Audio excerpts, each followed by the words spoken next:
రేలా పండగ ఉత్సవాలు జరగడం నాకు చాలా గర్వకారణంగా ఉంది. ఎందుకంటే ప్రతి మనిషిలోనూ పాజిటివ్నెస్ అలాగే నెగిటివ్ ఉంటుంది. ఈరోజు ఉత్సవాలు నిర్వహిస్తున్నటువంటి గిరిజన సంఘ నాయకులు ఎంతో ఆనందంగా ఉన్న కొంత నిరుత్సాహంతో ఉన్నారు. అది వాళ్ళు వ్యక్తపరుస్తూ ఉన్నారు. ఈరోజు సోషల్ మీడియా యుగంలో ఎవరికి నచ్చినట్టు వాళ్ళు మాట్లాడుతూ ఉన్నారు. ఇటువంటి వేదిక నిర్వహించడం అంటే మాటలు కాదు. ఏదైనా ఉద్యమం పూనుకోవాలి అంటే ధైర్యం ఉండాలి. ధైర్యం అంటే ఏదో ఒకడే మాట్లాడేస్తే ధైర్యం కాదు.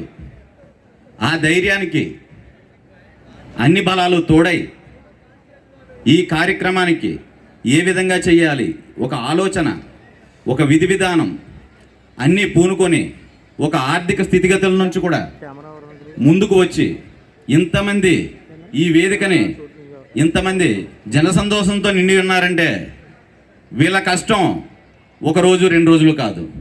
దాన్ని గుర్తించాలి. అరే వీళ్ళందరూ ఎందుకు చేస్తున్నారు ఈ రేలా ఉత్సవాలు చేయటం వల్ల వాళ్ళకు ఉపయోగం ఏంటి? అది వాళ్ళది కాదు, మనందరి బాధ్యత.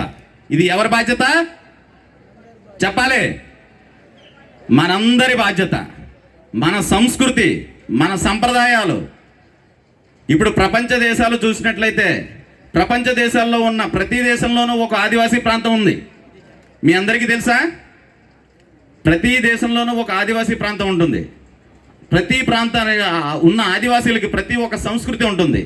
ఆ సంస్కృతి సంప్రదాయాలకు భిన్నంగా ఆదివాసులు జీవిస్తున్నారని ప్రపంచ దేశాలు గొప్పగా చెబుతూ ఉంటాయి. కాబట్టి ఈ రేలా ఉత్సవాల్లో మనకి ప్రాంతాలు వేరైనా గతంలో ఉమ్మడి ఖమ్మం జిల్లాలో ఉండే ఎటపాక, చింతూరు, విఆర్పురం, కూనవరం మండలాలు అయితేనేంటి, అలాగే ఉమ్మడి తూర్పుగోదావరి జిల్లాలో ఉన్న మన 7 మండలాలు అయితే ఏంటి, సంస్కృతులు అనేవి వేరుగా కనిపిస్తూ ఉంటాయి. ఎందుకంటే వాళ్ళకి భాష వచ్చు, మనకి భాష రాదు. అలాగని మన ఆదివాసీలు కాదంటావా? చెప్పాలి, అందరం ఆదివాసులే. అలాగే మనం అందరం ఒక వేదిక మీద కూర్చొని వాళ్ళ సంస్కృతుల్ని మనం నేర్చుకొని మన సంస్కృతులు వాళ్ళకి నేర్పించి ఒక ఆదివాసీ సమాజం అంతా ఒకే సంస్కృతిగా ఉండాలనేది ఈ రేలా ఉత్సవాల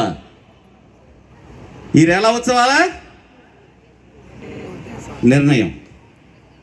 కాబట్టి ఈ రేలా ఉత్సవాల గురించి మాట్లాడదలుచుకున్నప్పుడు ఈ రేలా ఉత్సవాల గురించే మాట్లాడాలా, ఇంకేమైనా మాట్లాడాలా అని ఆలోచించినప్పుడు ప్రస్తుత సమాజంలో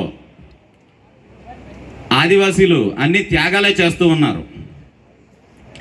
ఎందుకంటే రాష్ట్రం బాగుండాలంటే ఆదివాసీలను ఖాళీ చేయాలి.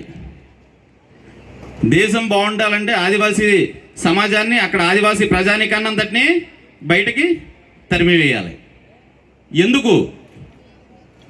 ఆదివాసీ కాళ్ళ కింద అద్భుతమైన ఏమున్నాయి? నిధి నిక్షేపాలు ఉన్నాయి.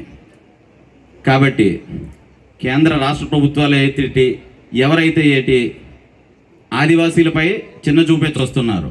మనమంతా ఏకమై ఆదివాసీ బిడ్డలుగా మన హక్కులని, మన సంస్కృతి సంప్రదాయాలని, మన ప్రాంతాన్ని కాపాడుకోవాల్సిన బాధ్యత ఎంతైనా మన పైన ఉంది. కాబట్టి ఈ అవకాశం ఇచ్చినటువంటి ఈ గిరిజన సంఘం వారికి, అలాగే ఇక్కడ వచ్చినటువంటి అందరికీ కూడా నా నమస్కారాలు.